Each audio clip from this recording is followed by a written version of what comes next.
Well, in chaotic times where conflict, interest rates and inflation are playing on everyone's mind, how is the Australian housing market getting along? CoreLogics released its February housing data on Monday. We're now joined by Anthony Landahl from Equilibria Finance to walk us through it. Anthony, great to chat with you. So standouts from that report, what were we looking at? Yeah, thanks. Great to be here. As you said, we got the latest data from CoreLogic, and what we're seeing is a big diversity in the numbers.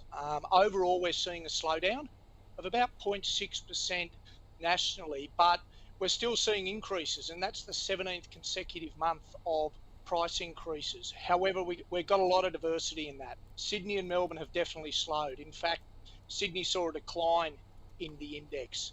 Adelaide, Brisbane and Hobart all increased, but where we're seeing the big increases still are the regional areas. So it's a really diverse set of numbers, but we've seen the 17th consecutive month of growth, albeit growth is slowing, but the regional markets are really holding that up, still growing at around about 6%, which is very, very strong. And that's on the back of supply and demand. It's on the back of people re-looking at where they want to live and how they work.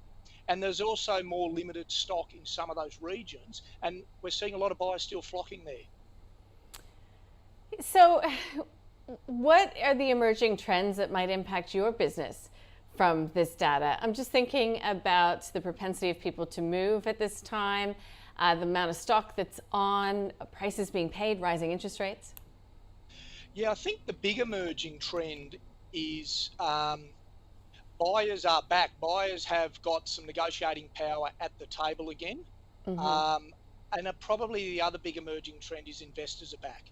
Investor behaviour is now 6 times that of owner-occupier behaviour. Investors were the main area that were really impacted through COVID, and their historical average is around 36% of total housing mortgages taken out. It was down to 20-odd% through COVID. It's back up around 33%. So we're really seeing a push from investors. That's on the back of rental yields are coming back. We're also seeing more demand for apartments, and investors are looking at areas where immigration's coming back. So they're starting to see some buoyancy around the market. So investors are definitely back. We've got a volatile stock market. They're coming back to housing and seeing that as a pretty safe set of hands over the coming years. Even though there might be a few blips and a slowdown in growth, longer term investors are really flooding back to the market. And that's a strong trend we're seeing that's probably going to hold up the market and buffer any larger drop that may or may that has been forecast. Investors are certainly keeping prices at pretty solid levels. Are you seeing any divergence between states at the moment, given what we've seen with the WA border? Yeah, we sure are. Sydney and Melbourne are the main ones that have really slowed down. Sydney actually had negative growth in February, and Melbourne had no growth. And that's partly due to affordability issues, and stock really did flood back onto the market in those areas. In those areas particularly, the rate of growth is a lot higher than income growth and wages, so affordability constraints are really kicking in.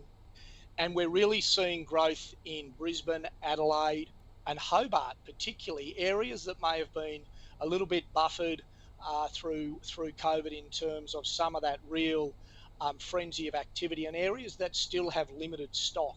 So those areas are holding up the prices, but it's really outside the capitals we're seeing the divergence. And we're seeing some regional centres still with 6-7% growth rates per month, which is really holding up the overall national averages. And that is a lot to do with supply and demand.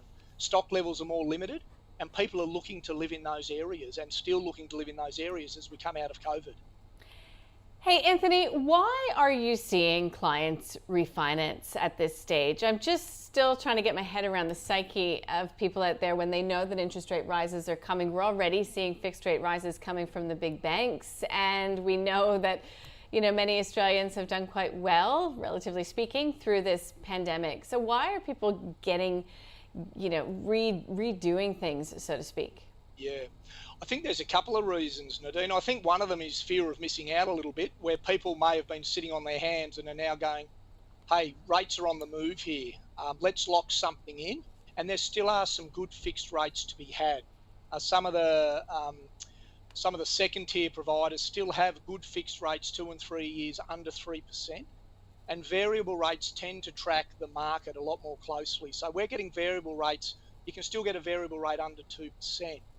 But I think as well, people are looking longer term with rates increasing. They want to make sure they got the right structure in place. So there's a lot of structural refinances going on where people are looking at their overall debt, their overall variable or fixed splits, and wanting a little bit more certainty. So there's a lot of restructuring going on, and people trying to capture those rates before they potentially climb between the 3 and 4%.